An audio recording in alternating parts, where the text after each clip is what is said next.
In the fog-drenched countryside of Yorkshire, Sinclair Manor loomed like a forgotten relic of an age long gone. Its gray stone walls bore the wear of centuries, and its towering spires seemed to pierce the low-hanging clouds. The Sinclairs had lived in this ancestral home for generations, their wealth and power cemented in the fabric of the region's history. But to those who worked at the manor or lived in the nearby village, there was always something off about the Sinclairs. Strange rituals, peculiar disappearances, and an air of secrecy surrounded the family. Despite their charitable endeavors and their polished public image, the villagers knew that the Sinclairs harbored a darkness within their walls, a darkness whispered about in local legends. The stories of the Sinclairs were as old as the manor itself. Some claimed they descended from a line of sorcerers, while others insisted they had made a pact with an ancient force in exchange for their wealth. The truth, however, was far more complex and sinister. The summons. When Edward Sinclair was summoned back to the family manor after his father's death, he knew something was wrong. His father, Charles Sinclair, had always been a healthy, vigorous man despite his advancing age. His sudden death had come as a shock to everyone. Edward, who had been living abroad in Paris and had distanced himself from the family's affairs, reluctantly returned to the estate he had tried to forget. The carriage ride from the station to Sinclair Manor was a quiet one.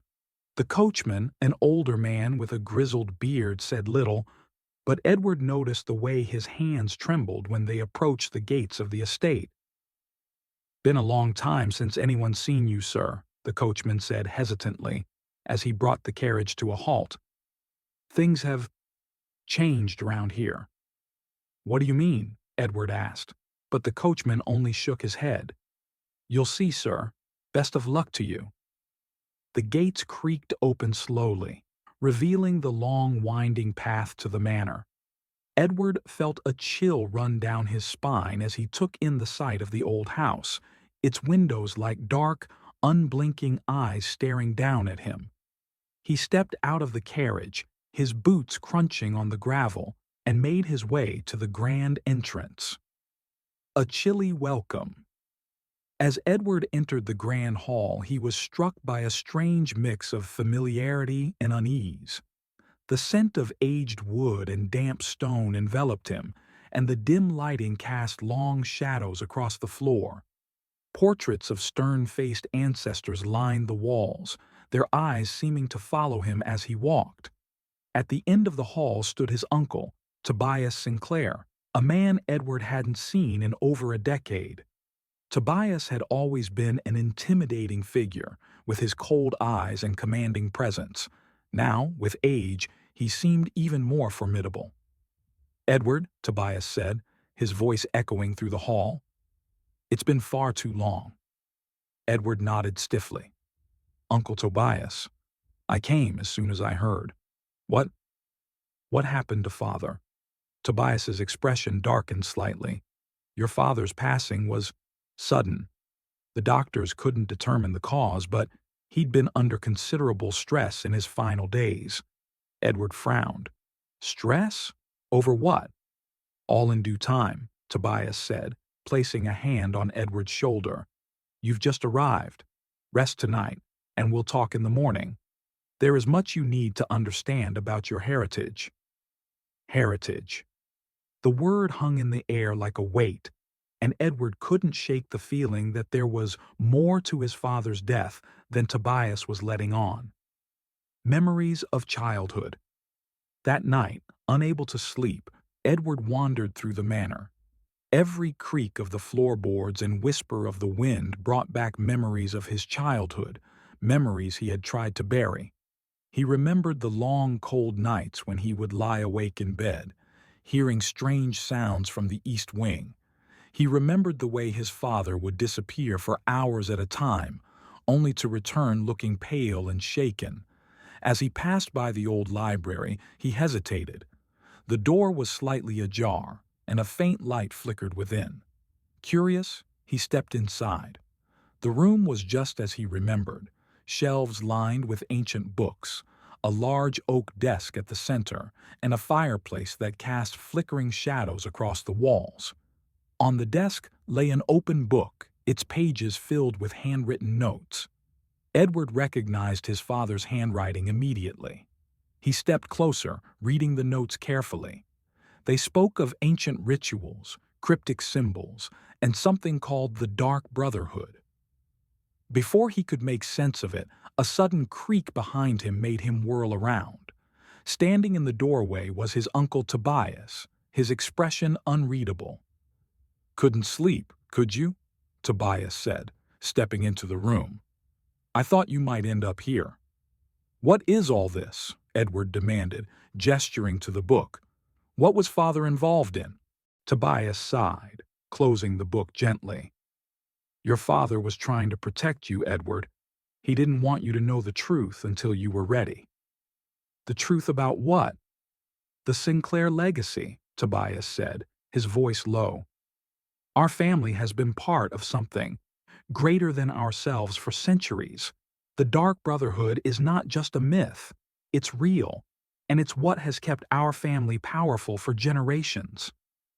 Edward stared at his uncle, his mind racing. "You expect me to believe that our family's wealth and influence come from some secret society?"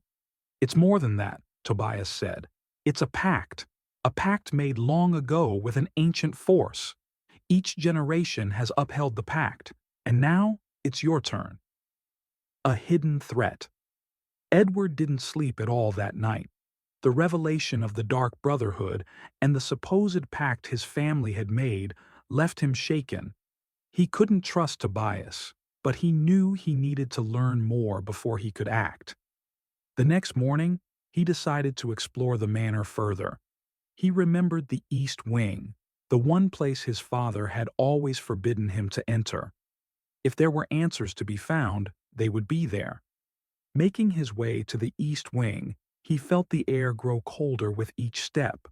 The hallway was dimly lit, and the walls were lined with tapestries depicting strange, ancient symbols. At the end of the hallway was a heavy wooden door, its surface etched with more symbols. Edward hesitated, his hand hovering over the door's handle. He knew that whatever lay beyond would change everything. Taking a deep breath, he pushed the door open and stepped inside. Edward stepped into the East Wing chamber, his heart pounding in his chest. The air was damp and cold, carrying an unsettling stillness that seemed to wrap around him. The room was dimly lit by a single flickering lantern hanging from the ceiling. Stone walls lined with bookshelves stretched high above him, filled with tomes bound in cracked leather and ancient parchment. At the center of the room stood an altar made of black stone, similar to the one Edward had read about in his father's journal. Strange symbols, some of which he recognized from the book in the library, were etched into the surface of the altar. Around it were arranged tall iron candelabras, their wax-dripped frames suggesting that this room had been used recently. On the far side of the room, Edward spotted something that made his stomach twist. A large painting, covered in dust but unmistakable in its depiction. It showed a cloaked figure standing before a fiery void, holding a dagger in one hand and a scroll in the other. Around the figure's feet, ghostly forms writhed in agony, as if trapped between life and death. "This is what they've been worshipping," Edward muttered to himself, stepping closer to the painting. He reached out, brushing off the dust to reveal an inscription at the bottom, "Nihil Vinctorum." Nothing binds the victors. An unexpected ally. Edward was still studying the painting when he heard a soft voice behind him. "You shouldn't be here." He turned sharply, startled to see a young woman standing in the doorway. She was dressed in a simple maid's uniform, her auburn hair tied back in a loose braid. Her eyes were wide with fear, but there was something determined about her stance. "Who are you?" Edward asked, lowering his voice. "My name is Clara," she said. "I work here. But I know more about what's going on than most of the staff. I've seen things they try to hide." Edward's gaze hardened. "Do you know about the Dark Brotherhood?" Clara hesitated, then nodded. "I overheard your uncle speaking to some of the others. They've been planning something dangerous. Your father tried to stop them, but they got to him first." A cold knot of dread formed in Edward's chest. "Are you saying they killed him?" "I don't know for certain," Clara said, stepping closer. "But he was onto something. He found a way to break the pact, a way to free the family from its curse. That's why they silenced him." Edward clenched his fists. "Do you know how he planned to do it?" Clara glanced around nervously before pulling out a folded piece of paper from her apron. "I found this in the library after he died. It's part of a ritual, one that's supposed to sever the bond with whatever it is they've been serving." Edward unfolded the paper and scanned the contents. It was written in his father's handwriting, detailing a ritual involving fire, salt, and a specific incantation. At the bottom of the page was a note: "Destroy the altar, and the pact will be broken." The initiation. Later that evening, Edward was summoned by Tobias to attend the initiation ceremony. He knew he couldn't refuse, not without arousing suspicion. Dressed in formal attire, he followed his uncle through a series of hidden corridors until they reached a grand underground hall. The hall was unlike anything Edward had ever seen. The walls were carved from dark stone, and at the center of the room stood a massive circular emblem etched into the floor, a symbol he recognized from the painting in the east wing. Around the emblem, cloaked figures stood in a circle, their faces obscured by hoods. Tobias stepped forward, his voice echoing through the hall. "Tonight, we welcome Edward Sinclair into the fold. He shall take his rightful place among us, as is his birthright." Edward felt every eye in the room turn toward him. He fought to keep his expression neutral, but inside, his mind raced. He knew he had to play along, at least for now. "Step forward, Edward," Tobias said, gesturing toward the center of the circle. "Kneel before the altar and swear your loyalty to the Brotherhood." Edward approached the altar, his heart pounding.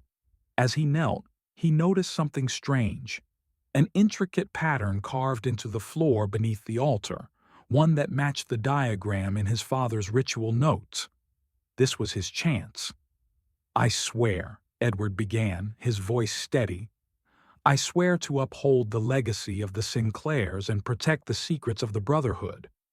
The cloaked figures murmured in approval, but Tobias's eyes narrowed slightly, as if sensing something amiss. A plan in motion. That night, after the ceremony, Edward met with Clara in secret. "We don't have much time," he said. "They're planning something big, and I need to act before it's too late." Clara handed him a small pouch filled with salt and a vial of oil. "You'll need these for the ritual, but be careful. If they catch you, they won't hesitate to kill you." Edward nodded. "I'll destroy the altar and break the pact. If I succeed, the family will be free." Clara's expression was grim. "And if you fail?" "Then it won't matter," Edward said, "because they'll kill me anyway." With that, he slipped away into the shadows, determined to end the Sinclair family's dark legacy once and for all. As midnight approached, Edward moved quietly through the manor, his footsteps muffled by the thick, carpeted halls. Clara had slipped him a key that unlocked the door to the east wing's hidden chamber. He knew that once he stepped inside, there would be no turning back. He paused at the entrance, taking a deep breath to steady his nerves. The flickering lanterns along the hallway cast long shadows, making it feel as though unseen eyes were watching him from every corner. With the pouch of salt in one hand and the vial of oil tucked securely in his coat, Edward opened the door and stepped into the chamber.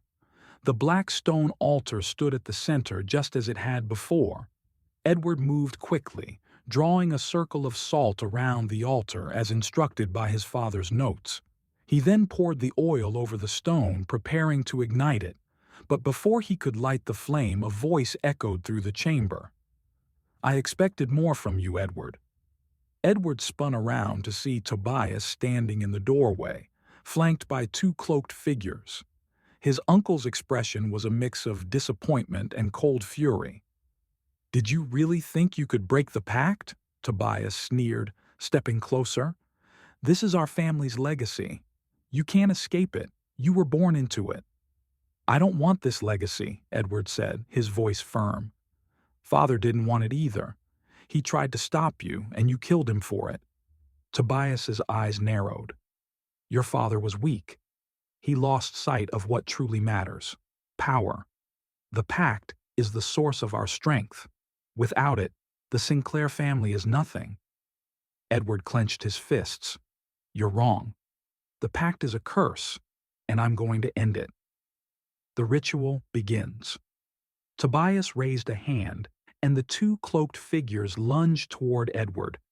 Acting quickly, Edward grabbed a nearby lantern and hurled it at the floor, shattering it and igniting the oil around the altar. Flames erupted, casting the chamber in an orange glow. The cloaked figures recoiled, but Tobias remained unfazed.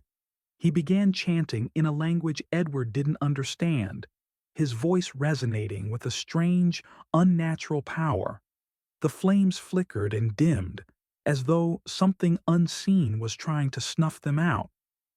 Edward knew he had to act fast. He pulled out the folded paper Clara had given him and began reciting the incantation written in his father's hand.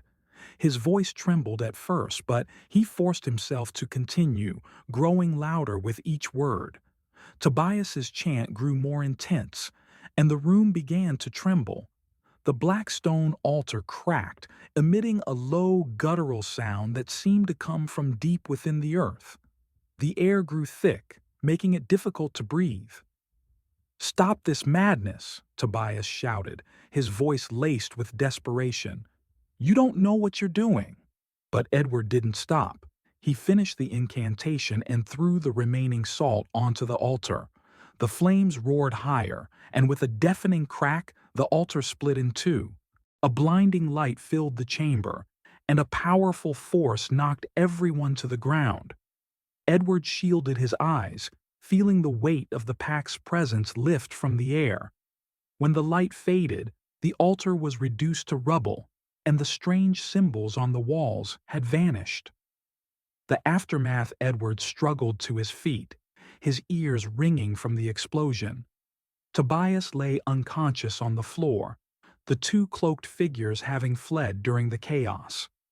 Clara appeared at the doorway, her eyes wide with concern. "Did it work?" she asked, helping Edward to stand. Edward nodded, breathing heavily. "The pact is broken. It's over." Clara smiled faintly, but her expression remained cautious. "You did it, but they won't forget what you've done. The Sinclair family might be free from the pact, but there will be those who want to restore it." Edward looked down at his unconscious uncle. Tobias had been blinded by ambition, consumed by the very power he sought to control. Now, without the pact, the Sinclair family's grip on the region would weaken. But perhaps that was for the best. "What happens now?" Clara asked. Edward took a deep breath. "Now we rebuild, without the Brotherhood, without the darkness. A new beginning." In the days that followed, Edward assumed control of the Sinclair estate. He dismissed those loyal to Tobias and began undoing the family's dark legacy, piece by piece. He donated much of the family's wealth to the village and worked to restore trust with the locals. Tobias, disgraced and powerless, was sent away to live in exile. Though Edward knew his uncle might one day seek revenge, he was prepared for whatever the future held. Clara stayed by Edward's side, helping him navigate the difficult path ahead. Together, they worked to turn Sinclair Manor into a place of light and hope, rather than one shrouded in fear and secrecy. But even as they moved forward, Edward couldn't shake the feeling that some shadows lingered, shadows that couldn't be banished so easily. The Sinclair family's dark past might have been buried, but there were still those who remembered the Brotherhood, and some secrets were never meant to be uncovered. One night, as Edward stood by the window of his father's old study, he noticed something strange. On the horizon, beyond the dense forest that surrounded the estate, a faint flickering light glowed in the distance. Clara entered the room, noticing his tense expression. "What's wrong?" Edward turned to her, his jaw set with quiet determination. "There's something out there, something unfinished." Clara stepped closer, her brow furrowed. "Do you think it's—" "I don't know," Edward interrupted. "But whatever it is, we'll face it. Together." As the flickering light continued to glow in the distance, Edward knew that their journey was far from over. The pact might have been broken, but the echoes of the Dark Brotherhood still lingered, waiting for the right moment to rise again. And when they did, Edward would be ready. The end, or just the beginning. Thanks for watching. If you want to see more stories like this, hit that like button and don't forget to hit that subscribe button. And let me know on which topic you would like to see stories next. And check out these other stories you might enjoy. See you in the next one. Till then, take care and goodbye.